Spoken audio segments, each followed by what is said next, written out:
we are talking about confidence. And I'm really excited because I'm going to walk you through the 5 simple tools that help you build this as a skill. And tool number 1, take action. This is obvious. I understand. We have the definition of confidence. Confidence is the willingness to try. You're not going to change your life or build confidence by thinking about the things you need to do. You must take action. And so the best action to take, the number 1 tool for helping you take action in those moments where you feel imposter syndrome, or you feel nervous, or you're embarrassed, or you start to doubt yourself, or you feel anxious, whatever the feeling is, forget the feeling. Screw the feeling. We got to take action in those moments because remember, we're building confidence. It's going to require you to try. Just use my 5-second rule. I told you the whole story about how I created it, the science behind it, in the episode we released way back in the day called Motivation is Garbage. I'll link to that. But if you're brand new to the podcast, let me give you the shortcut. When you're in a situation where you start to doubt yourself, you're just going to count backwards, 5, 4, 3, 2, 1, and then you physically move within 5 seconds. So here's how you can use it. Heather's talking about the fact that she wants to build confidence in this new role where she's been promoted. There are things that she needs to do as a new leader, but she doesn't have the competency yet. Instead of thinking about those things, she can use the 5-second rule, 5, 4, 3, 2, 1, to interrupt that self-doubt, which is right there in the interior part of your brain and your basal ganglia. It's a pattern to doubt yourself. And as you start counting backwards, 5, 4, 3, 2, 1, your mind switches gears and your prefrontal cortex gets involved. And that's the part of the brain that controls your focus. It helps you interrupt thoughts and feelings of self-doubt. And it draws the part of your brain that will help you take action, will help you engage in strategic thinking, will help you encode new behavior and habits. It will help you tap into your courage. That's it. That's all that it is. For Alex, who is surrounded by all these high achievers, the next time she's sitting in a classroom and she has something that she wants to share, instead of shrinking in her seat, she's going to try. And the 5-second rule is going to help. 5, 4, 3, 2, 1. And then she's going to shoot that hand up in the air because you know what? Alex has something to say. And even though she doesn't feel comfortable, even though she might get a neck rash, even though her cheeks might go fire engine red, and even though she might stutter or stumble or have dry mouth or whatever might happen, 5, 4, 3, 2, 1, she is willing to try. Because here's something I want you to understand. You can tap into courage before you start having that feeling of assuredness. Courage is what you tap into. Confidence is what you're building over time. I'm going to say that again. Courage comes first. Courage, 5, 4, 3, 2, 1. You start counting backwards, man, that is an act of courage because you're going for it. Courage comes first. Confidence is what builds over time. How cool is that, right? I absolutely love this because what I'm ultimately teaching you, and this, again, relates to all the research, is that there's 2 types of people out there. There are people who think about what they want to do, and then there are people that find the courage to take action. And that's what I want for you, because you're not going to think your way out of fear or doubt or insecurity. You're not going to think your way through your fears and anxiety. The fact is, you have greatness inside you, and I want you to start tapping into it. It's only through action that you unlock that power inside you and you become the person that you're meant to be. I mean, that's how I've created the life that I have now. If I didn't learn how to 5, 4, 3, 2, 1, push myself to try, I'd still be sleeping in a bed, staring at the ceiling, consumed with anxiety, feeling like I had ruined my life. That's how you change your life. You have to take action over and over and over again. And so I think you get this. You get that you're not going to change or build confidence by thinking about doing this. 5, 4, 3, 2, 1, stop thinking and start taking some risks. Start trying. Put a bet on yourself. Let's frickin' go. Now let's do rule number 2. Rule number 2 is if you personally just tremble in your boots when you think about doing the things that you'd love to do. Let's get back to you. Let's get selfish. What is it that more confidence would have you be doing differently? When you think about those things, speaking up at work, launching your business, tackling your health issues, putting your online dating profile up and getting yourself back out there because you're ready and you've healed and the heartbreak is over and you're ready to have some fun again. When you start thinking about how confidence would change your life, I guarantee you're still going to feel a little nervous. So here's a second tool that's going to help you try. You can use the power of objectivity, okay? Let's make it less personal. Be the person you want to become or create an alter ego. This can be fun, you know. We don't have to like white knuckle this confidence thing. Let's have some fun with it because there's a study out of Johns Hopkins that I love. And it's about letting go of self-doubt. And the study suggests that when you use an alter ego or you create a vision of the future you, the person you want to become, it gives you distance from the scaredy cat you who's never done this thing before. So ask yourself, you know what I always ask myself? I go, well, what would The Rock do in this situation? I just love Dwayne Johnson, The Rock. I constantly use him as my avatar when it comes to confidence. What would The Rock do in this moment?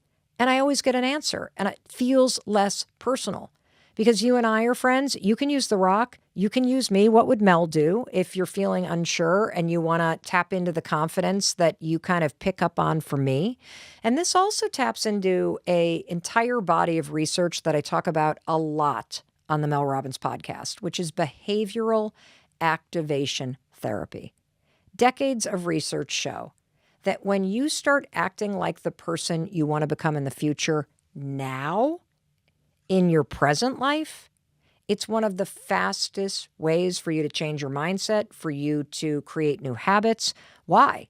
Because when you start acting like the person you want to become in the future, you start acting like that person today, what are you doing? You're trying. You're trying to act like the future you would act. So let's go back to our first question. Heather, when she acts like the Heather 2 years from now, who's now gotten another promotion because she just slayed it in this role, the Heather today is trying to be the Heather she wants to become. Isn't that cool? Alex sitting in the classroom, surrounded by all these high achievers. When she acts like the Alex she wants to be 2 years from now, who's earned her doctorate, who is one of those high achievers, who is a bit more vocal, who is able to express her ideas, when she acts like that version of herself now, what is she doing? She's trying. How cool is this? It all just ladders right back to the research. That's why you can trust what I'm telling you. Another tool that you can use to build the skill of confidence is prepare. Because the more that you practice something, the more you're trying and the more competent you're going to be. So if you are nervous and you can't shake the nerves, double down on preparing. That's right. Do rehearsals. Run through it. Why? Because every time you rehearse something, you're trying it, and it gives your mind and your nervous system the ability to lower the stress because your mind and your nervous system have prepared so you know what's coming. See, practice doesn't make perfect. Practice prepares you. And what's one other thing about practice? What's the first thing that you learned about confidence? Again, I come back to the definition. It's the willingness to try. That's how you put the definition into life, by practicing, preparing for something, practicing something over and over and over, whether you're, like the Williams sisters, who literally stood there and hit balls and hit balls and hit balls and hit balls and hit balls before they were even allowed to enter a tournament. What were they doing? They're building the skill of confidence. You want to be confident? Prove it by preparing. I use this all the time.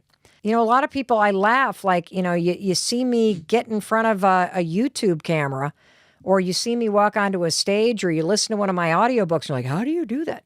I've prepared,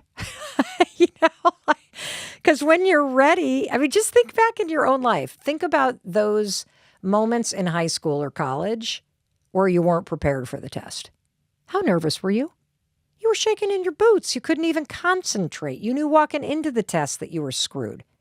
Now think about a moment when you actually studied, which is just you practicing. You feel calmer, more assured. Why? Because you were willing to try by sitting in the stacks in the library instead of going out and cracking open the books. And that's what I'm talking about. This is something you build. Let me tell you about tool number 4. I love this. This is a mindset reframe.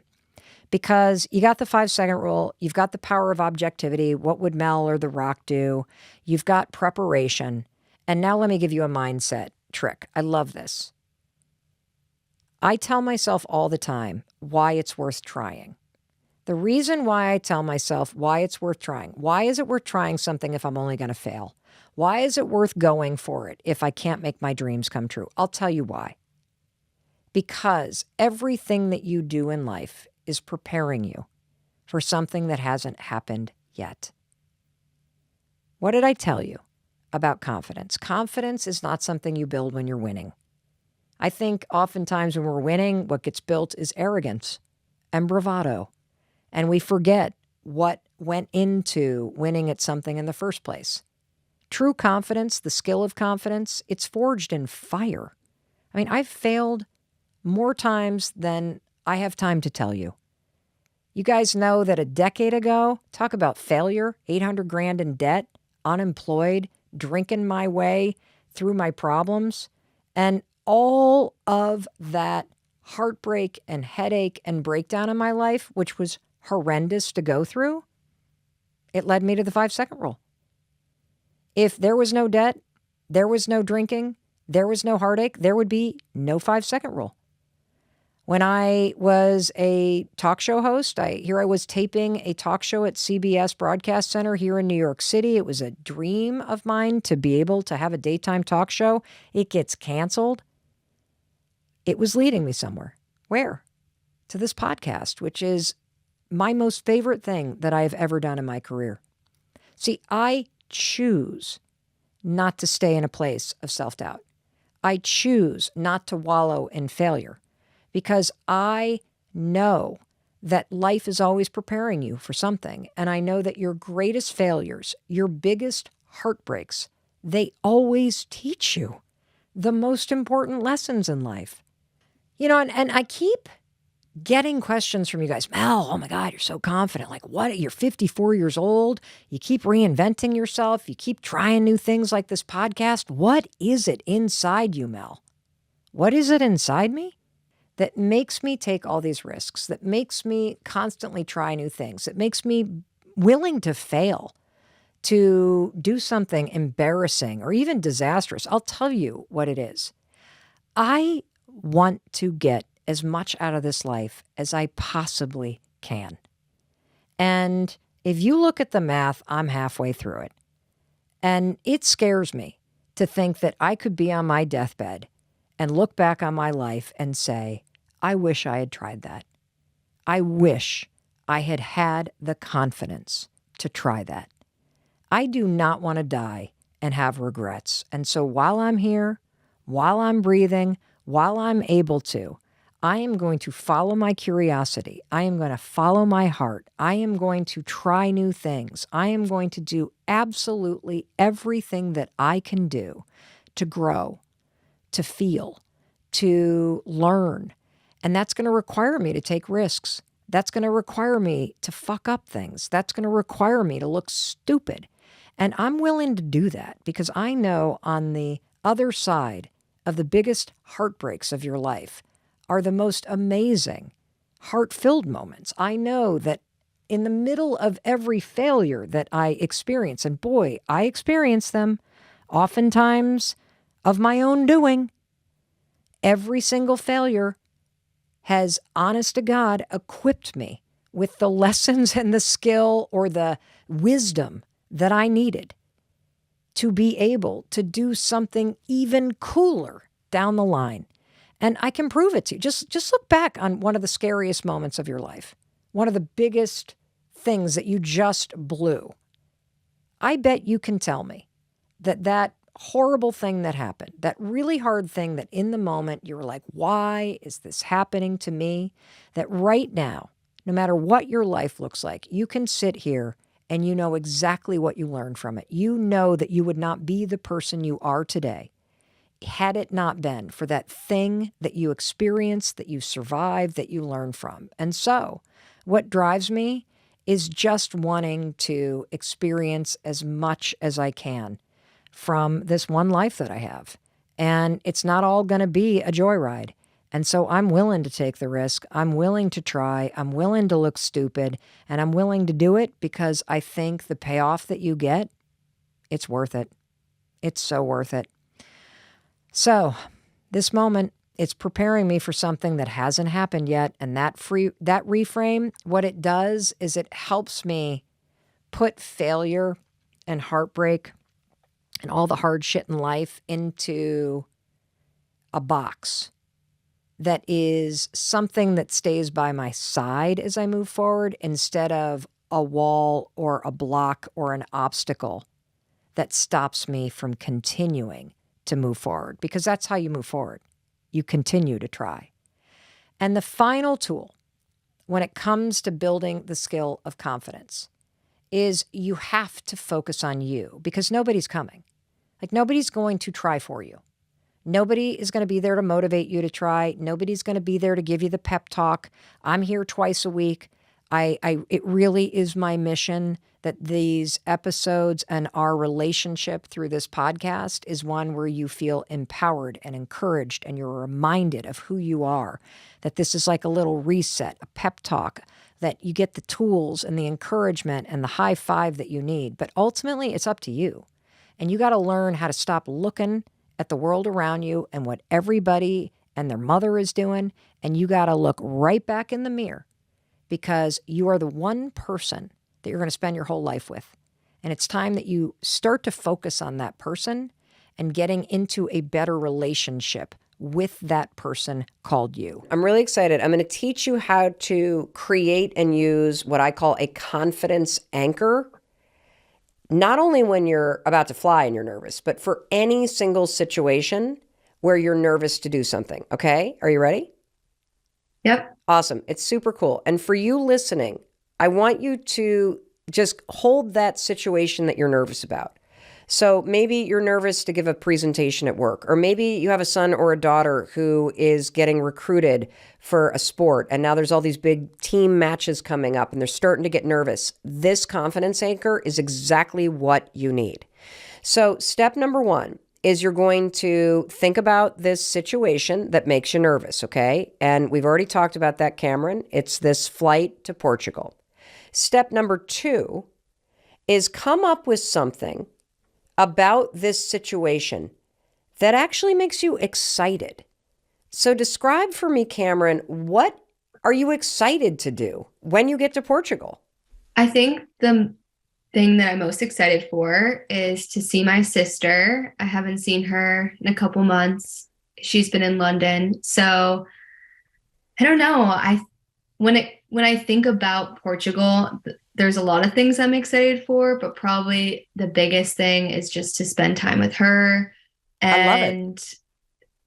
Yeah. That's perfect. Okay, great. So you now have something related to the situation that makes you nervous that you're actually excited about, okay? Now, number 3 is the most important part. Number 3 is, now that you have something that you're excited about, I want you to close your eyes and we're going to bring it to life. I want you to imagine the moment that you lay eyes on your sister for the first time in several months. And I'm imagining, are you imagining the airport or a cobblestone street? Like, what is the scene? Describe with your eyes closed. What is she wearing? What happens? Describe it for us. Well, first of all, she's probably, I don't know, she's probably mad that we're late about something. But when I think about it, we're in probably like Lisbon, where we're going to land, and probably right outside, the first glance of a new city, something that is always really exciting when you leave an airport. I think that's the best part about flying, is getting to somewhere you're, anticipating seeing. So I picture that. I picture her standing there, probably like in some black sweater, because that's usually what she's wearing. And yeah, I think seeing her face reacting to my mom, me, and my brother, that's going to be like the best part because I know even if she won't admit it, she does miss us a lot. So Awesome. And who is she going to hug first? 100% my mom. Okay, awesome. And how I'll probably be amazing. last. Okay. And as you stand there and watch her in her black sweater with Lisbon in the background hugging your mom, what are you Uh-huh. feeling? Like a sense of comfort, a sense of wholeness, and yeah, just a really good feeling to have us all together during like a really hard time of the year. It's gonna be really special. Yeah. Yeah. And that's your confidence anchor. That moment that you just described in detail, the black sweater, Lisbon in the background, her reaction as she sees you, her hugging your mother first, the wholeness, the comfort, all of that you just felt in your body, that is your confidence anchor. Now, here's how you're going to use it. From now until that moment happens, the millisecond that you feel any nerves or any fear or any negative thought come up related to this thought, you're going to Mm-hmm. close your eyes. You can use my 5-second rule to interrupt the worries. Just count backwards with me. 5, 4, Four, 3, three, 2, two, 1. one. Yep. That is a starting ritual that will signal to your brain that you're not going to think about a plane crash. You are starting to think about something else. And then you are going to bring to the forefront of your mind that image, that feeling that you just described. And that is how you drop a confidence anchor on these bullshit nerves and worries that have been hijacking your life. That's what a confidence anchor is.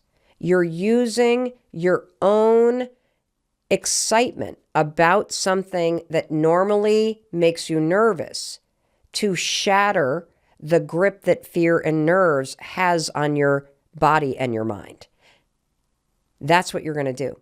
And when you head to the airport on the way to the plane, you're going to use this same confidence anchor. And when you get on that plane and your thoughts go, uh-oh, you're going to go, nope, 5, 4, 3, 2, 1, and you're going to drop that confidence anchor. And when you take off in the middle of the night and the pilot says, we might experience a little bit of turbulence, because pilots often say that, you're going to drop that confidence anchor. And you're going to come back over and over and over again to this image of your sister and the black sweater and Lisbon behind her and her hugging your mother. That's exactly what you're going to do. And you're going to be shocked, because this is a technique that they studied at Harvard Business School called reframing performance anxiety, was the name of the study. Reframing performance anxiety. And it's a way to flip moments that make you nervous into moments that make you excited, and to keep control of your mind, body, and spirit so that your fears don't hijack and torture you. Wow. What do you think? I mean, it makes sense because I think in the moments of panic, the last thing I'm doing is thinking about anything that brings me happiness. It's always the darkest feelings, the heaviest emotions, versus, even just closing my eyes just now. I feel so different, like sitting here. I feel like even thinking about that moment makes me happy. And I'm excited to use it because I know I'm going to be anxious all next week, week after. So you want to know why this works? I do. Seems Okay. too good to be true, honestly. It seems too good to be true. Well, the reason why it works is because it taps into your body's automatic systems. If you look into the neuroscience on this, scientists call this an autonomic response, that basically your nervous system has a autonomic response to stressful situations. Okay, that like if you're a normal person like me, you just say, "Oh yeah, if we're in a stressful situation, we automatically feel all kinds of things, right?"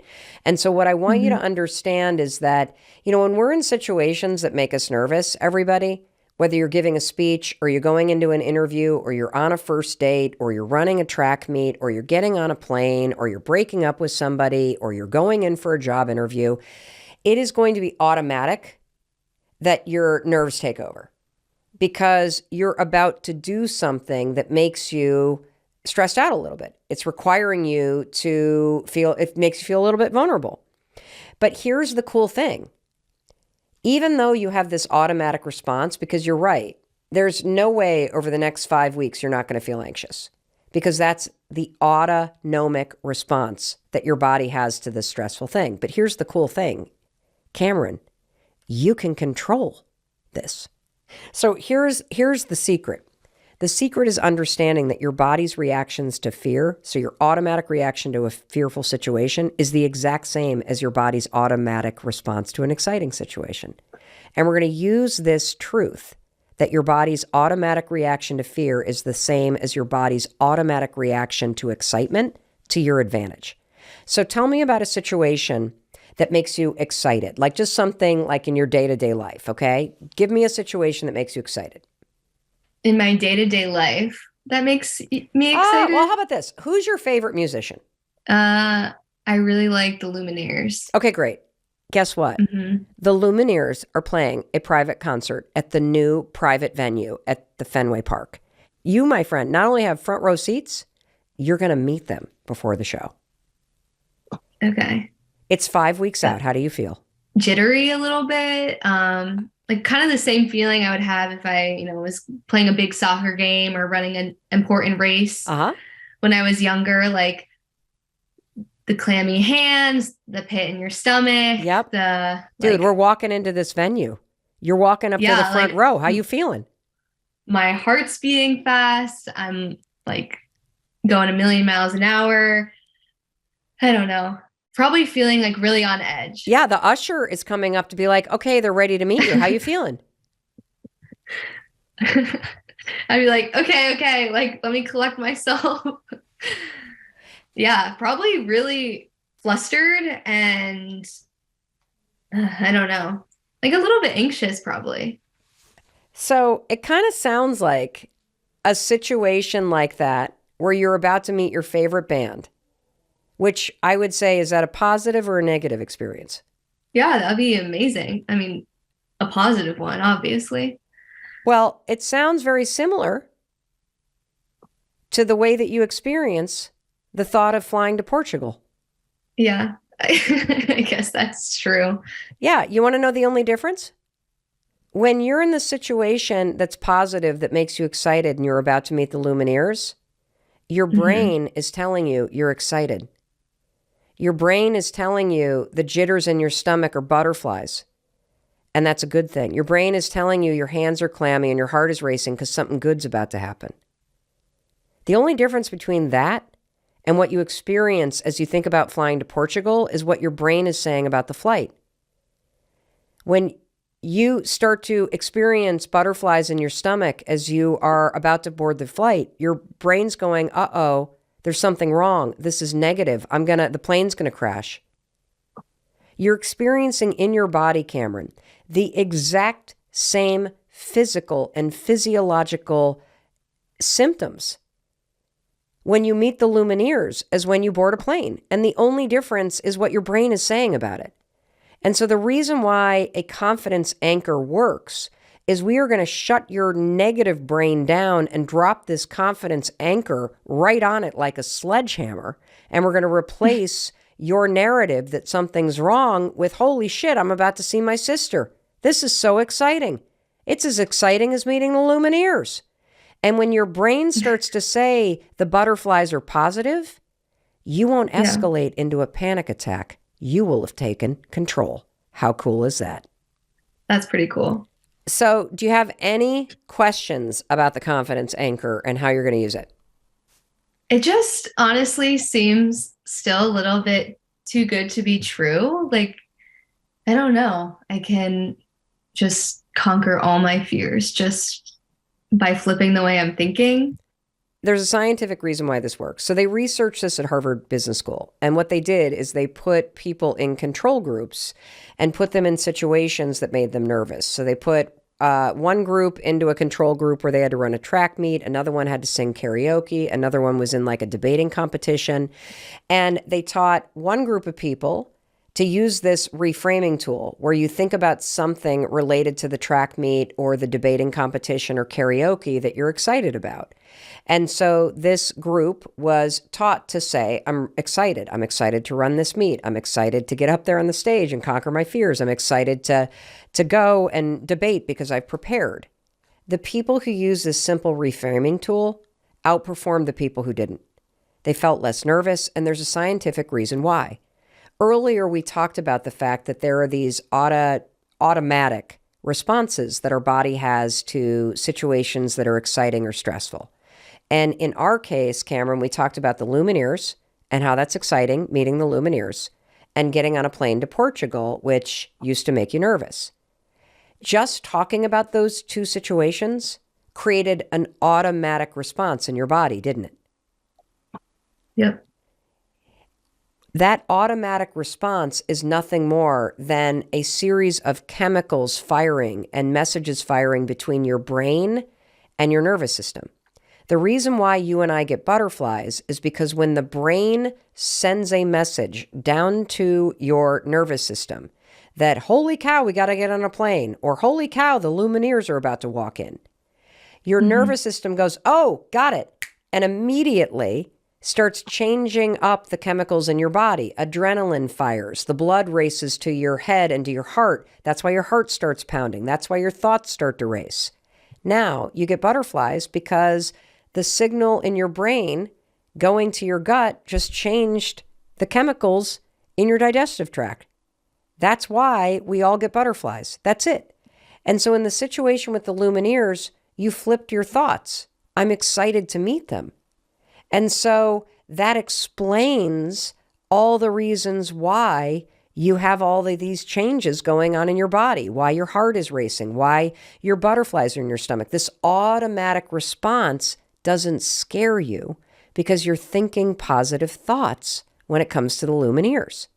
Now, when you get on the plane and your brain signals to your stomach that something's up and your heart starts to race because the blood goes to your heart, and the butterflies start to flutter in your stomach because the chemical structure just changed in your digestive tract. If you have negative thoughts about the plane, a couple things happen. You start to get scared of the automatic response in your body. And more cortisol starts to flood your brain, which is the stress hormone. And once that happens, what they found at the Harvard Business School study is that the cortisol interferes with your brain's ability to do whatever you had prepared to do. This is why most of us, when we stand on a stage, go blank. It's because we have an automatic response. Our brain goes, oh shit. We get scared of our racing heart because we think it means that the plane's about to crash or we're about to screw something up. The cortisol floods our brain and we forget what we prepared. When the cortisol floods your brain, you forget about seeing your sister. You forget about all the exciting things. You forget about all the research that you did that shows that traveling by commercial airplane is the safest way to travel, period. That's why this matters. And it's more than just thinking positive thoughts. It's critical that you come up with the thing you're excited about before you get into the situation.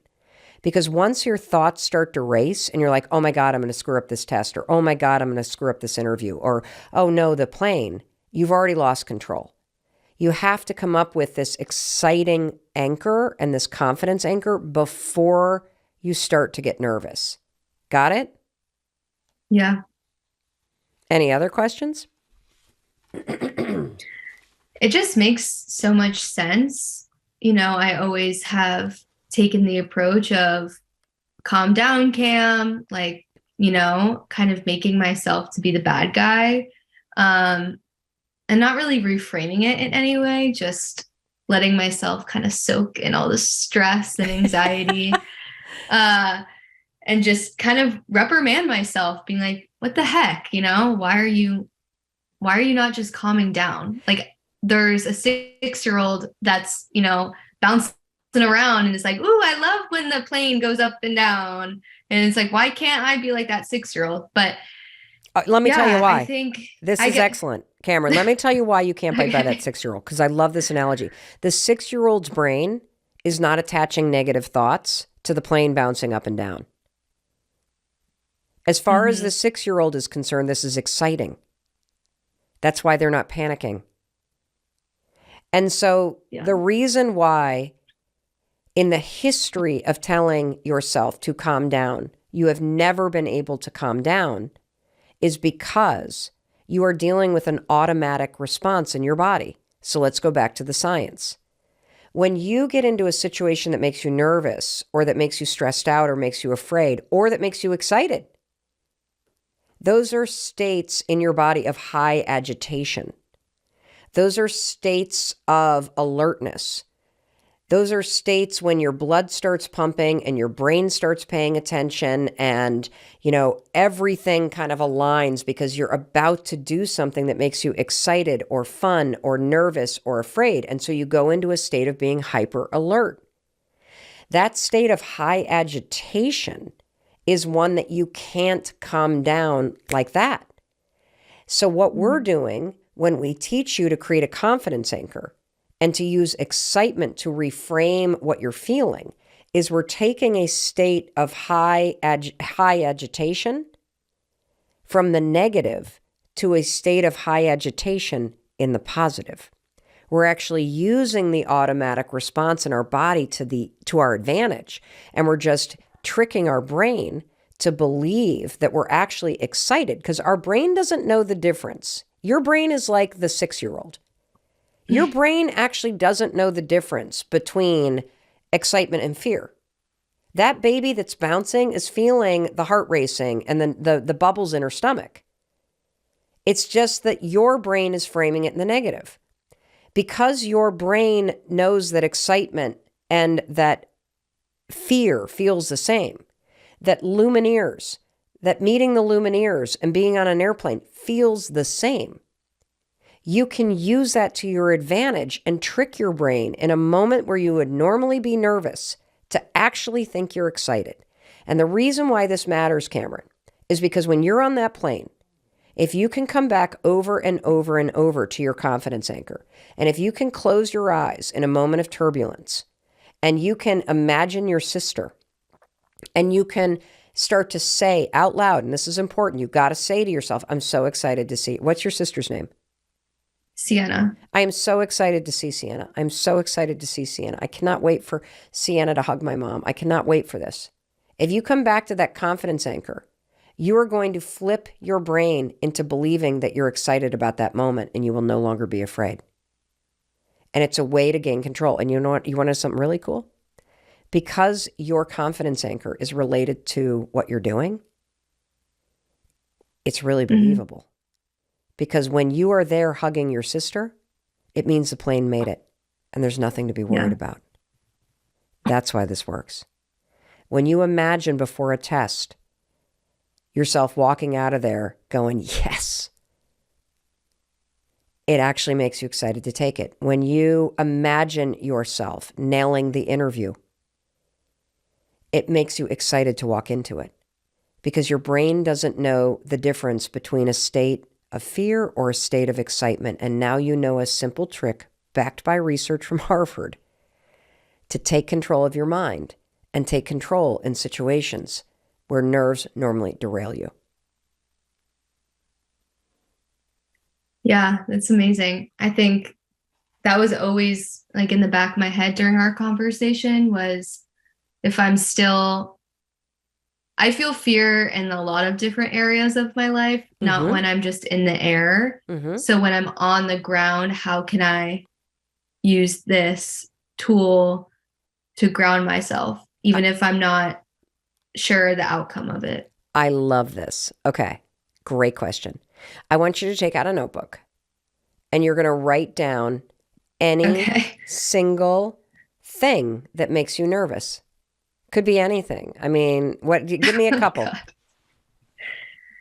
There's a long list probably, but uh, off the top of my head, like something that I don't know, I really wish that I could beat the fear on is I recently moved, not that far, but there's a really nice yoga studio on my street that I like pass every day. And I just always think like I need to be a part of a community of 20 somethings that are like-minded, that, I've always loved yoga. I've loved the community it brings. But I cannot bring myself to sign up, and I can't bring myself up. Like I just constantly think about the day I have to show up for my first class, and it makes me way too anxious to even like go. This is an excellent example. And by the way, incredibly common and very relatable. Yeah. So I'm really glad you shared it. So you're going to do the exact same thing. We're going to create a confidence anchor. Because what I hear is I hear you want to do it. I hear it pulling you. And the nerves are keeping you back. So name something you're excited about. So like, can you pick like a coffee shop in your neighborhood that you love to go to and it's going to be your treat to get a nice latte when you're done? Yep. Do you want me to name it? Yeah, I do. It's called Thinking Cup. I love Thinking Cup. Now, you're going to close your eyes. What color Okay. yoga tights are you wearing? Oh God. Maybe like I have this really nice light blue ones that I always like to wear. I love it. And as a treat, because you went to this relaxing yoga class in your light blue tights, sweatshirt tied around your waist, yoga bag over your shoulder, standing at Thinking Cup. What did you order? Probably like an iced oat milk latte. Love it. Love it. How do you feel Yeah. as you're walking out of the Thinking Cup, having just completed that class and treating yourself to that? How do you feel right now? Like proud of myself for doing it. Awesome. There's your confidence anchor. Anytime you feel nervous, you're going to count backwards, 5, 4, 3, 2, 1, to interrupt the nerves and create that starting ritual. And you're going to drop that confidence anchor. And what's going to happen is it's going to slowly retrain your mind that you're not nervous about joining that yoga studio. You're actually excited. And when you start to practice this confidence anchor, at some point you're going to find yourself walking down the street and there's the studio. And as that wave, because remember, it's automatic, that automatic response comes up because you're about to do something new. I'm also excited to talk to you because I am going through a major life change right now. And I consider myself to be a very confident person. And this major life change has literally rocked my world. And I am in a daily battle with self-doubt, with fear, and maybe you watching at home, you've experienced a time, or you can relate to this idea that you have made a decision. Maybe it's to end your marriage, or it's to change your career, or it's to move across country, or it's to heal yourself, or to not have kids. Or in my case, my husband and I made a decision to sell the family home that we have raised our kids in for 24 years. I've lived almost half my life here. My parents, Lisa, never moved from the home I grew up in. My grandfather was born in the house and died in the house that my mother was raised in on a big farm. Like, this has never been modeled for me. And so when I made the decision, everybody, it felt right. And I knew it was the right decision. But now that we're on the backside of it and we're a couple weeks away from closing and packing this place up, I feel my heart shrinking. I feel these massive, like hot waves of anxiety. I've felt waves of anxiety that feel like electricity. I don't know what your waves of anxiety feel like, Lisa. Do they feel like electricity, or like this is like lava coming through my body? It feels like I've got a beating drum in my chest, and it's like, and it almost like vibrates throughout my whole body. That's kind of how it feels to me. Lisa, I have not felt this anxious and like scared in decades. Decades. And so, you know, you wrote this book, Radical Confidence, and I do not feel radically confident right now. I feel like the Mel Robbins that I know has been knocked on her ass, and I'm wallowing, and I am doing all the things that I know to do. Get up, get moving, don't drink, move your body, reach out to friends, journal, go to therapy. Like I am so busy. I think almost trying to outrun the fear. Yes. And I don't know if you've ever had this experience, but what were you going to say? Because I just saw you go. Yeah, literally. So there's this thing I call in the book about squirrels, like filling your life. I think it was the movie Up, where the dog has like, you know, where the dog sees a squirrel and it runs off, and then it sees another squirrel and it runs off over here. It's like they become distractions, but almost the distractions help you not look at the realities of what is actually happening within you. So you even said you're filling your days up so much with almost these strategies that you're trying to overpower the actual thing. You're trying to beat it out versus actually letting it speak, letting it have a voice, and then addressing it with no judgment in yourself. Because that's the point though, right? You even said, I haven't felt anxiety in years. And so in those moments, I actually go, oh, she's back again. Are you kidding me? Because I'm literally like, what the fuck is this bitch doing here? I thought I got rid of you in law school and I was 20. What? Like, and so I'm like, get out of here. And now I'm going to like get busy and clean the house and do this and on and on and on. And radical confidence is something else. And it's something that I don't think I've actually ever practiced. So you and I know the same, and I want to unpack this using my story. Okay. Because I know that there are times in your life where you make a decision. You're going to break up with that person, or you're going to actually say yes to their proposal. You're going to change your job. You lose somebody you love. So it might not even be a decision. It's something that's happening and you don't want it to be happening. You get a diagnosis. It's terrifying, right? In my case, you know, I make this decision. I think I'm confident about it, but the second the decision becomes real, I feel like I'm now a no. I feel like I signed up to go skydiving. And I was all excited when we were on the ground, Lisa, because you were going.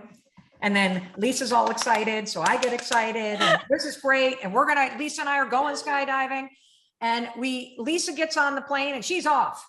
And I'm standing down there like, this is exciting. And then I watch Lisa go out and I'm like, oh my God, she made it look so easy. And then the plane pulls up and I'm like, it's my turn. Okay, I'm in. I strapped to the person. I got my thing on. And now I'm like, I don't want to do this. Don't let me out. Like, I'm like, no. And I'm like backing away. And that's where I am right now in my life. Yeah. Right now. And so how can I face this situation and find or use radical confidence to help me navigate through one of the literally most emotional decisions I've made in my life? So girl, thank you for being so vulnerable and honest. And in situations like that, the thing that I will say a lot is give yourself grace. Like give yourself grace that maybe some part, right? You're trying to push her out like, no, oh my God, I thought I got rid of her. I tried that too. I really did. And anytime I tried something new, anytime I made a different decision in my life, she would come back again. And I would beat myself up over the fact that she would come back again. And so I realized, what if I just embrace her? What if I'm just like, oh, okay, you're back here again. That's okay. But remember, I'm not going to let you drive my life, you know, and kind of just reminding yourself that instead of beating yourself up allowing her to come back and say, why is she back again? What is she trying to tell me? So taking the negative voice that is the bitch and then saying, how on earth can this be my best friend? And maybe she's How the hell do you do that? Because when that fear comes up, Lisa, it is terrifying. Like when you hear that negative voice, and the negative voice in this scenario, I know it's so stupid, but I literally go, you're selling this house in suburban Boston because you're lonely. Your kids have left. You've been under construction somewhere else. You work here alone. You live here alone. This chapter of your life is ended. You are a ghost in an old chapter. It is time to move on, woman. I know that. It is time for something bigger. I know that. But when this fucking bitch shows up, she's like, you think you were lonely in suburban Boston? Wait till you live on a mountain, woman. You're not going to see anybody. Oh, you thought it was hard to work virtually during the pandemic outside of Boston? Wait till you try to launch a podcast alone on a mountain, woman. You're fucked. Like I literally, what have you done? What have you done? You screwed it up. You screwed it up. How do you have this no BS method. You talk a lot about the why. How do we use these tools in moments like this to find our radical confidence, Lisa? Yeah. So you've got to know your why. You have to be so ingrained in that anything that comes your way can pull you through. So the negative voice, the fear is the ego speaking. The ego is trying to say like, hey, I'm here. Like, you don't want to do that because you're right. Everything you just said, but Mel, what if you don't have Wi-Fi up there? So it's trying to protect you to say, don't do it. Don't do it. Because you just taught me something, Lisa, and I'm sorry to interrupt you. No, please. When I hear the word ego, I always think strength. Or I think being conceited. I've never thought about the ego and the voice in your head as being something there to protect you when you're scared. Yeah. Never thought about it that way. So if I can understand this, and I would love to hear where you've done this in your life, where you've been paralyzed, that you have to, one of the key principles of practicing radical confidence, particularly in moments like ones I'm going through right now, is you have to, attach yourself to why do you want to jump out of this airplane? Why? What is the bigger thing that you're up to in life that caused you to be pulled to do this, to long to do this? Have you ever had this moment for yourself? Absolutely. So multiple times actually in my life. So going from being the stay-at-home wife, supporting my husband for 8 years, cooking, cleaning for him, then helping Quest, like my husband, oh, I'm a good Greek wife, I'll help you, and not realizing it would grow at 57,000%. And in that growth, having transitioned into, oh my God, maybe I love business. Maybe this is actually something I love. The idea of tearing apart my identity of being the good, supportive wife, this identity that I was told my whole life I would end up being, I got accolades for it. I got pats on the back for it. I was getting all the validation of what a great wife I was. And yet it wasn't fulfilling me. And yet it wasn't giving me the life I actually wanted. I hear you. So, and it wasn't, I heard something else. I wasn't sure if that was. I thought you got somebody calling you. No. So if it's not, what was my line? If it wasn't, I don't know where we are here. Okay, gotcha. So I was holding my identity to the validation that I was getting. And yet, as Quest was growing more and more, I started to love it. I loved the challenges. I loved seeing what I was made of. And now here I was in a moment where my voice is telling, well, Lisa, you don't know anything about business. Are you really going to give up this identity, the thing that gives you the accolades, the things that give you the validation? What if you fail? What if you make a transition and you try this business thing and you suck at it? And what happens if you're god awful at it? Where are you going to get your validations from? Where are you going to get the pats on the back from? Where are you going to get the feel that you have now? While it doesn't make you happy, it didn't make me happy, but the validation and the feeling I got from doing it becomes the velvet handcuffs. So knowing that, I had to say, what is the life I want? So attaching yourself to the why, attaching yourself to this goal emotionally. So I started to realize I had a thing over here where I was supporting my husband. and I was feeling good about it. But on this other side, in pursuing the hard things, in overcoming obstacles, Quest became a mission. It became, I was actually helping women. Like, we were getting letters from women who were in the anorexic community. And they said, this one woman specifically, I remember, she sent us a letter. And she said she was in the hospital at like 40 pounds, Mel. She was on her deathbed. Oh, God. And she said, thank you for bringing Quest into my life. You have now made me okay with calories again. Now, when you hear that sort of thing and you attach yourself to the why, that when you step in, all these hard things to do actually deliver on this why, I now know I have to make the change. So I know my why now. I know that I really want to change from being the supportive wife into helping build Quest. All right, so let me unpack mine. So I, like you, it's interesting because your story went from, you were the supportive wife for 8 years, supporting, as many of you know, Impact Theory, that is part of the Impact Theory global brand that Lisa is the co-founder and president of, the Impact Theory Studios. But a lot of people know Tom, your husband, because he started, that show. You guys have 7.5 million people in your Impact Theory audience. And so you supported Tom for 8 years. You guys are co-founders then of Quest Nutrition. And so you went from bucking all of the stuff that you were told to do, being raised in a Greek Orthodox family. You're going to get married, you're going to support your husband, you're going to have children, and discovering that you love business. Yeah. And the impact that you were making and the fulfillment that you felt became your why. Correct. The why you were going to not do what society and your upbringing and what you thought you were supposed to do. Yeah. I have something that's almost like the reverse. As the more successful I've become, the lonelier I've become, and the more stressed out I've become. And my why is to create more peace. It's to create more ease. It's to create more fun. It's to be much smarter about my business so that I can accelerate and magnify the impact without accelerating and magnifying the stress. And a big piece of me deciding that it was time to sell this house is because I race back and forth and back and forth and back and forth and back and forth and jump on planes, and I am never anywhere, which is why I'm lonely. And it's just like it probably scared you to not do what you had been told you should do and had been doing forever. It scares me to slow down and to approach business very differently so that I can have all the things that I really want, which is more time with my family, more peace, and a bit of separation between the empire and the impact that I love building and the peace that I need and the connection that I need in my personal life. And when I say that, I'm like, fuck this house. I'm out of here. Back this shit up. Let's go. Right? See? Yeah, it all depends in the moment, right? So for instance, if we even know hangry is a thing, right?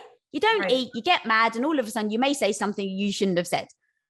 So if we understand that one little thing by not eating has an impact on how we feel about ourselves, now think about all the other things that come along with what you're doing. You're having to look back at 25 years or however long you've been there, right? So all of that is emotional, of course. And so now it's like, how do you separate why you're trying to do it with the emotion you're feeling? Oh, I love this, because here's what I just got from this. The grief is completely appropriate. 1,000%, Mel. The fear is not necessary. Like, the fear is something through radical confidence. If I'm able to separate the process of grieving, which is an emotional process that you cannot attach a timeline to, that is so healthy and so important. And it's also all about the love and the loss and all of it. And you can't outrun it. And that is something that's really a big part of this major change, is the grief. But what I've done is I've collapsed the fear of the unknown and my lack of confidence in knowing whether or not this next thing is going to be successful. So if you look at that, the why, right? So you've got the why.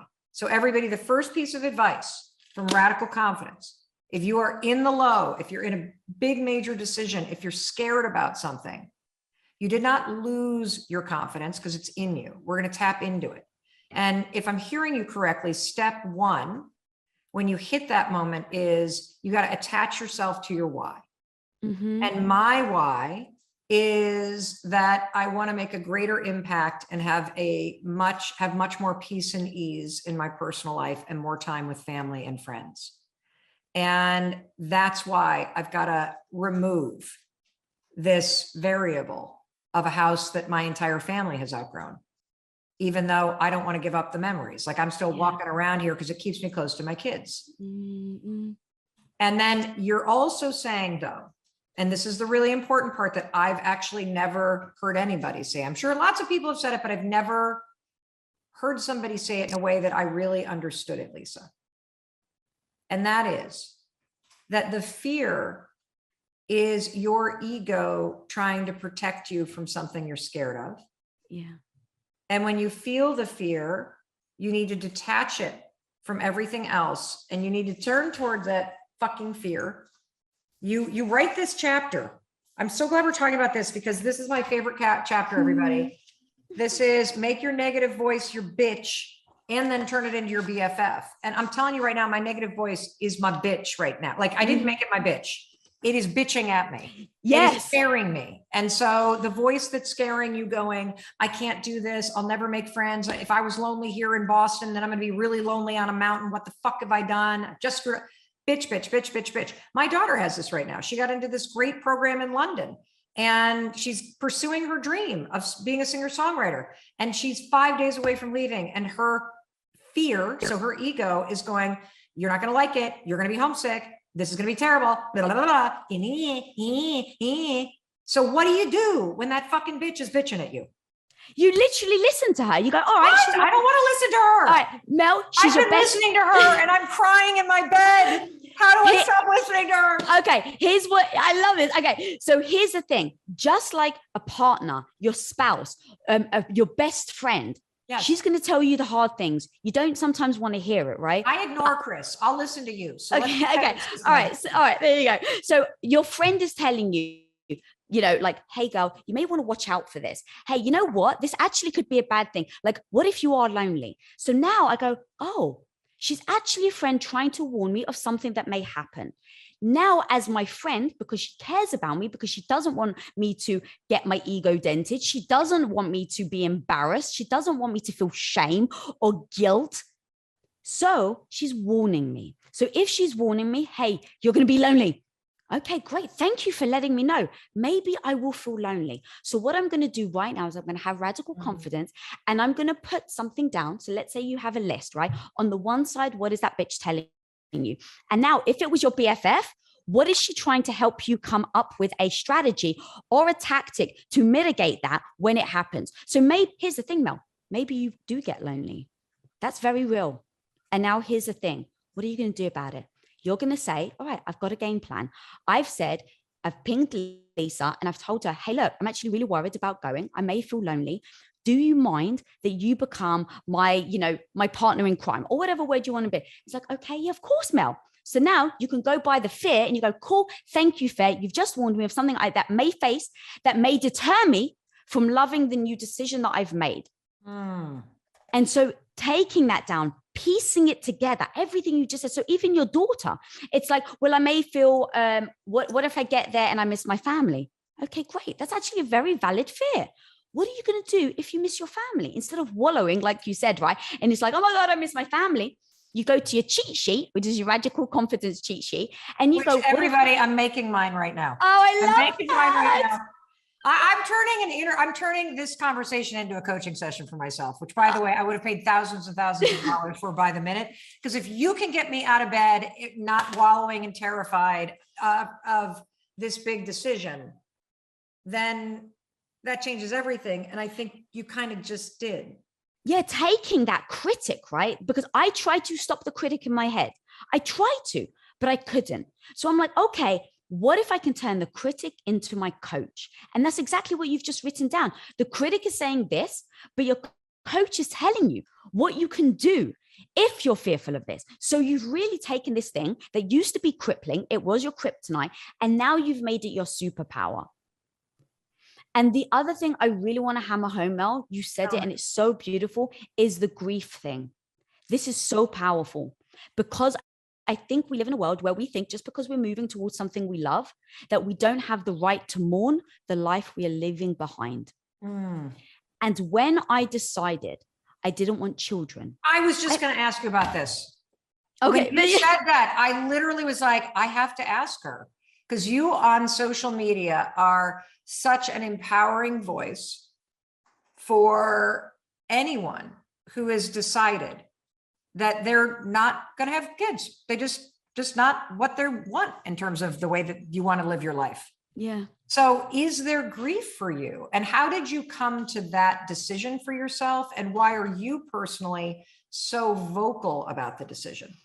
Yeah, thank you, Mel. And even in my decision talking, it really isn't whether I think people should have kids or not, right? It's really about when you think you are going to have one life and you change your mind. So I married Tom thinking I was going to have 4. Like literally, I told him I wanted 4 children because I come from a big Greek family. I always loved the big grand family. And 10, 15 years in, when I realized I love entrepreneurship, I have a chapter called Open Up the Can of Worms and Embrace the Ick. Now, open up the can of worms is me asking myself the hard question.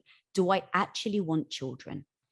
And so many of us hide from asking ourselves that question, or a hard question, because the ick is what comes with the mess that is the hard question. So let's say, for instance, do I actually want children?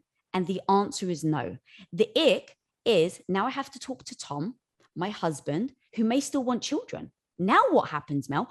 Is he going to say, well, babe, you promised me. And so it's I want children or we have to get a divorce. I don't know. Right. That's the ick that you have to face when you ask yourself the hard question. What was the moment when you were like,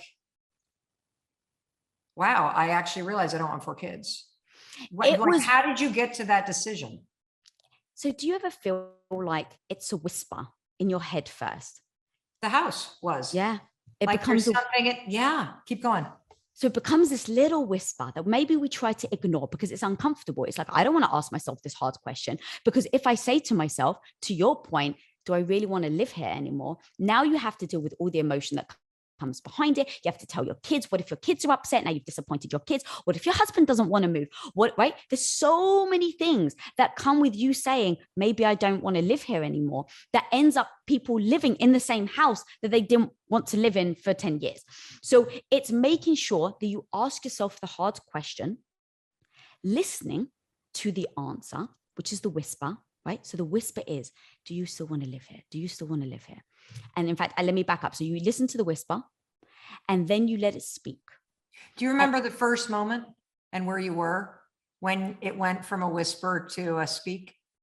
The interesting thing is someone else saw it in me before I did. I didn't want to acknowledge the whisper. And one day, one of Tom's business partners turned around and says, Lisa's not going to have children. Because he had seen me go from a supportive wife to now business. And I was like, no, of course I'm going to have kids. I'm just going to do this entrepreneurship thing until I'm ready. Right. And so he turned around and he was like, Lisa's not going to have kids. And it was so upsetting. It was so upsetting. And I went to Tom. I was like, I can't believe that he said it. Who does he think he is? Why the hell did I have such an emotional reaction to it? That was the thing. I was like, because Tom even said, babe, why does it bother you? Who cares what other people think? And I was like, why does it bother me? And it was because I was ignoring the whisper and he just called it out because he saw in my actions how much I was thriving in business.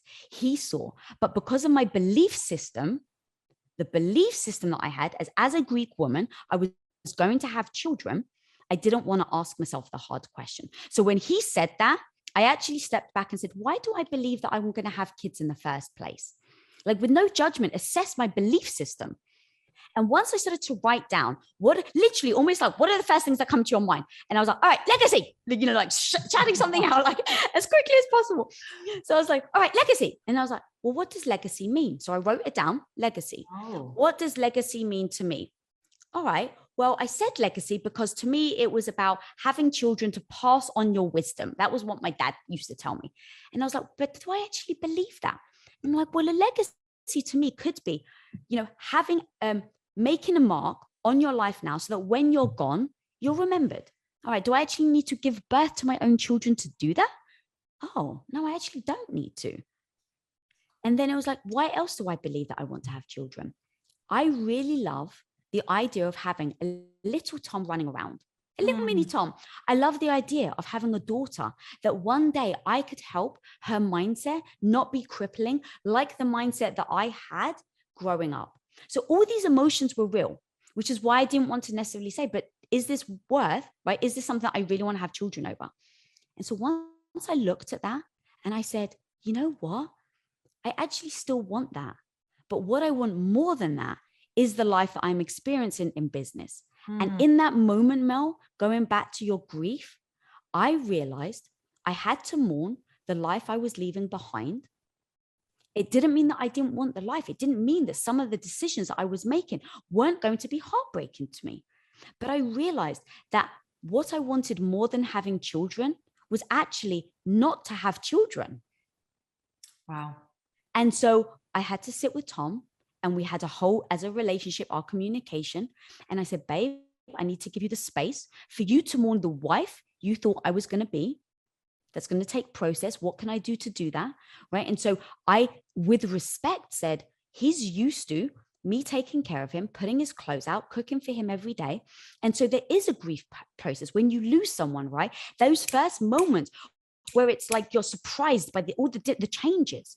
Right. So I said, babe, I need to give you the space to have this grieving process. So what does that look like? All right, I take care of you 7 days a week. So next week, babe, I'm going to take care of you 6 days a week. And then the following week, I'm only going to cook for you 5 days a week. And then the week after that, I'm only going to give you 4 days a week. And what ended up happening was I embraced that both of us were actually sad that we were giving up this part of our life. But we know our why because we knew we were going to do it to move forward to the life that we really wanted. And so giving yourself the space, Mel, right now to grieve all the things that are very true to you. But to have that why, which is where we started, but to make sure that the grief doesn't deter you from your why. This is so beautiful. This is so beautiful. I can't tell you how much I've gotten out of this. I want to try to unpack it because I think it's so valuable what we've just discussed.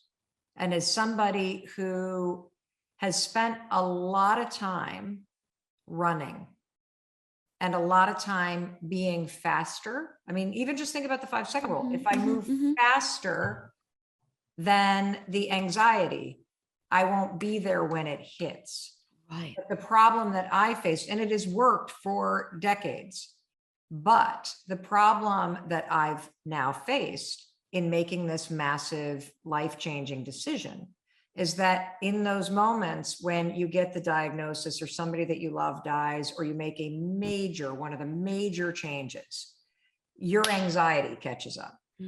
And that's exactly what's happened in this moment. And you've explained so beautifully and so simply how to practice this skill of radical confidence, particularly in these moments where doubt or fear or uncertainty take over. Or what do you think is the steps to gaining more confidence in ourselves when we doubt?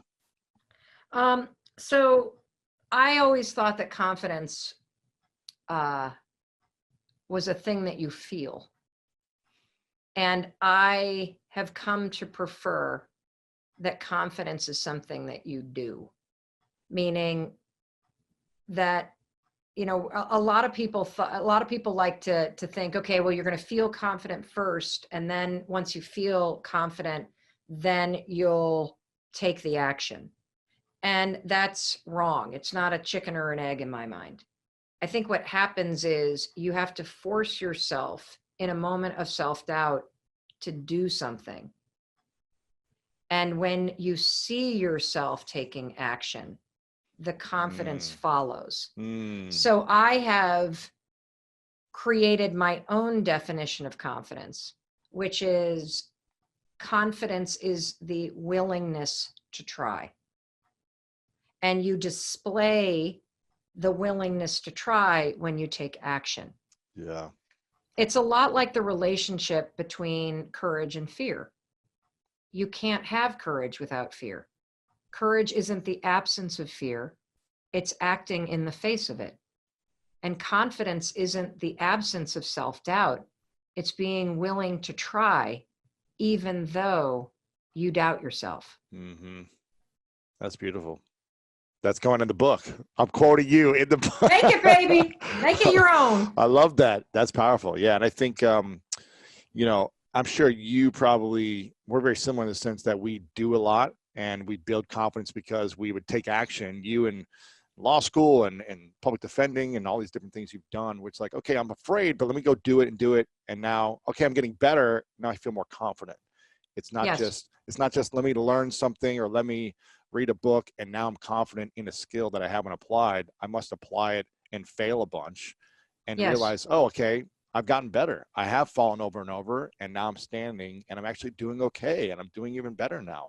Let me build my confidence there. So yes. And look, here's the thing. I think that preparation and studying something so that you feel like you have an understanding of something can be an important first thing that you try, but don't let the studying of something become the reason why you don't actually take the next action. Yeah. Well, I need to get my master's. I need to go to business school. I need to go to whatever, and then never actually do it. When you can start doing something much sooner before needing to have all the credentials necessarily.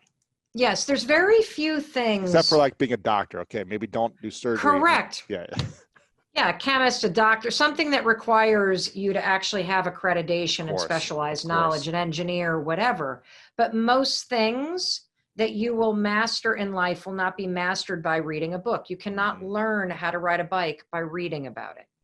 You have to get your ass on that seat and find your balance. That's how you find balance, by falling. Because balance is somewhere in between not being on the bike and falling.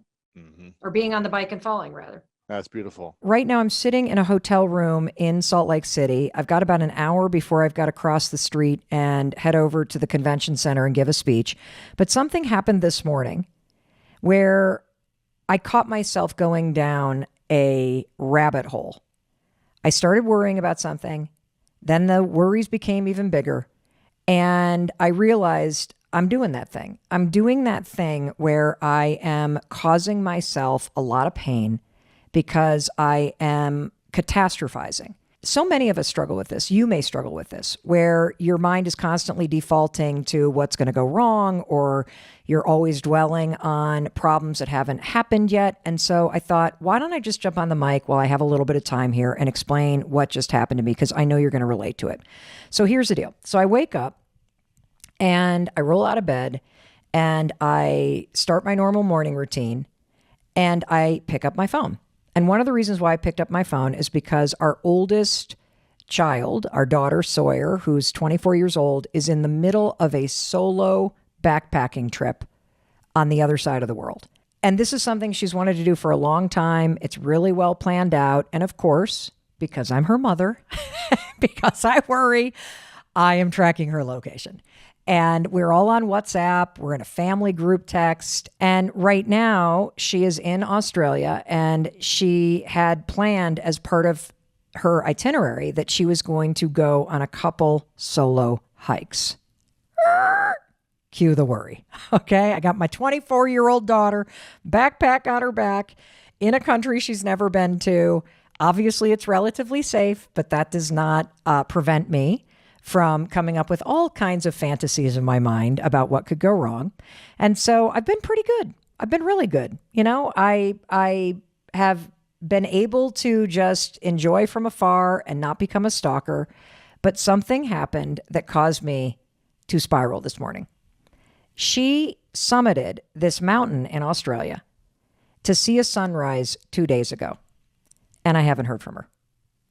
And I go to track her location. And I'm like, where is she? And it's sort of rainbow wheeling, so I can't quite see where she is. And I know she's okay because she posted something on social media. But I woke up this morning and I immediately looked at my WhatsApp. There was no message from her in the family group chat. There was no message from her directly to me. I then went to Instagram. I looked in the DMs. There was no DM from her. And I started to panic. And what did my mind think? I'm almost embarrassed to tell you. Why don't you just step in my shoes for a minute? What do you think Mel Robbins was thinking, knowing that her daughter had summited a mountain alone? It's like a 5-mile hike up. She started at 4:00 in the morning to see the sunrise. We saw the photos of the sunrise. Haven't heard from her since. What do you think my mind is thinking right now? It's been 48 hours. She's on the other side of the world. Oh, I'm not thinking, oh, I bet she met some friends and she's out having fun. Or maybe her phone died. Or you know what, Mel? Maybe she's so busy that she doesn't have time to talk to you, because the whole point of her trip is not to keep you posted of her whereabouts. It's for her to go out and have this incredible experience and to grow and to discover and to be brave and to explore. That's not what my mind thought. Nope. You know what my mind thought? She's dead. She fell off the mountain after taking the sunrise photo. The woman is dead. Then I thought, no, maybe she got kidnapped. Then I thought, oh, no, she was sexually assaulted on the side of the trail. And somebody, this is disgusting, I know, but do not tell me that you don't do the same thing. That your mind goes dark. I'm talking gruesome, scary horror movie, dark, like in a nanosecond. And here's the thing. I know that this is a terrible thing to do. I know that this causes me pain. And I bet you do it too.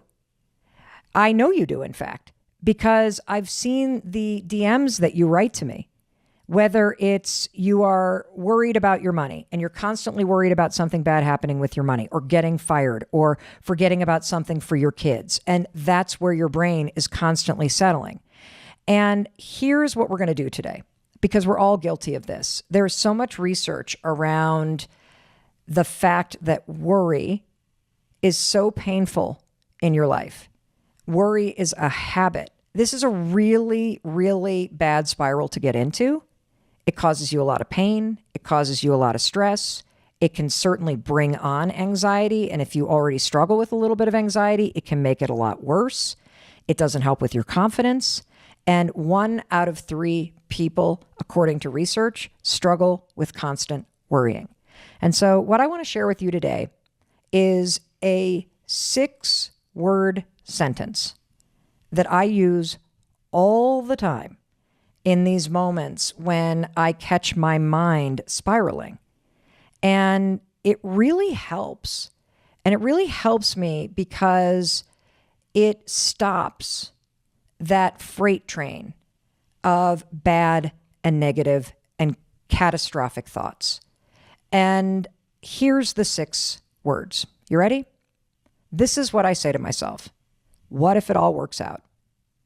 So as I'm standing this morning in my underwear, I don't even have a bra on this morning, and I've already visualized my daughter falling to her death off of a cliff in the middle of nowhere in Australia.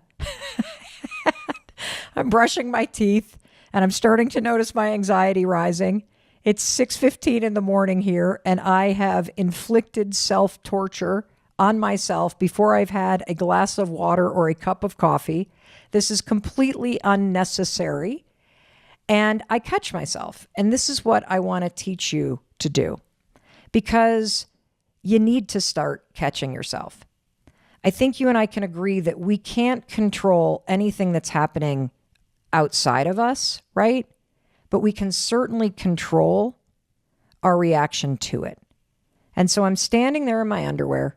I'm visualizing my daughter's death or the fact that she's been kidnapped and abducted. And I notice the stress rise, and I say to myself, Mel, what if it all works out? What if it all works out? I mean, you can't argue with that, right? What if it all works out? Because in this moment where you're worried about getting fired, or you're worried about forgetting something for your kids, or you're worried about what will happen if the people that you love the most are going to die before you can say goodbye. Or this one happens for me a lot. I'll be sitting on a plane and it's taking off, and I suddenly spiral and think, if this plane crashes, I'm not going to see my daughter's wedding. I'm not going to meet my grandkids. I'm not going to get to do all this stuff that I really want to do in my life. And in that moment where I'm in the negative, what if this, what if that, what if the other thing? And I feel the pain rising and I feel the stress rising and I feel the self-inflicted torture coming on, I simply drop in those 6 words. What if it all works out? And here's what happens. It stops the spiral. That's the first thing that happens. What if it all works out? You just hit the brakes on the locomotive of worry. The second thing that happens is because it's a question, what if it all works out? You actually pause for a second and consider it. And what you realize when you stop for a second and you pause and you consider, what if it all works out? Is you don't actually know what's going to happen, do you? You're just choosing to make yourself believe that something terrible has already happened. But the truth is, in this moment, you don't know. And so it is a fact, a logical fact, that it could all work out. And in fact, based on the research, this is kind of amazing. I want to throw some research at you. Let me find this. You can hear me flipping through my papers because there's a lot of really interesting stuff. There is a study at Penn State where they looked at chronic worrying. And the average person has 3 to 4 major worries a day. Okay. What if I get fired? What if I'm not happy? What if my marriage ends? Will I find love and have children? What if I don't make the money? What if this? What if that? What if the other thing? All these worries that every single one of us, you and me, we have at least 3 or 4 of them that cause us stress or make us feel some level of pain. According to this Penn State study, 91% of those worries are completely false. It's self-inflicted torture. And I think you and I both know that. And here's the other really kind of interesting thing. You know, the other 9% of the worries that do happen, the outcome is almost always way better than you expected. Period. Okay? The outcome is way better than you expected about a third of the time. So what does this mean? This means that you going, what if it's a disaster? What if this happens? What if she's fallen off a cliff? What if I never hear from her again? What if she doesn't? What if it all works out? See, you don't know, do you? You don't know if you're getting fired. You don't know if you're going to run out of money, but you can rely on the research that 91% of the time it doesn't happen. And a third of the 9% of the remaining, it's way better than you thought. And that leaves you with a 6% chance that something might happen. And here's how I look at this. If something bad happens, I will deal with it then. Why do I need to torture myself now when I don't even know if something amazing is happening or something bad is happening?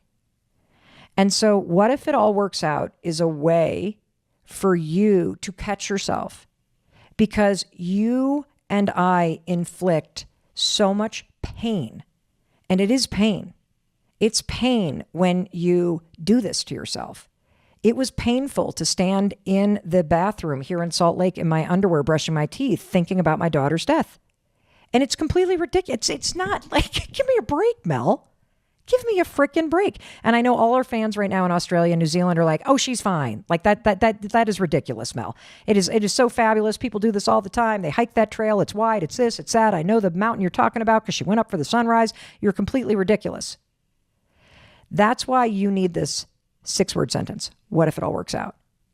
Because it will interrupt the spiral. Hey, it's Mel. Thank you so much for being here. If you enjoyed that video, by God, please subscribe because I don't want you to miss a thing. Thank you so much for being here. We've got so much amazing stuff coming. Thank you so much for sending this stuff to your friends and your family. I love you. We create these videos for you. So make sure you subscribe. Mwah.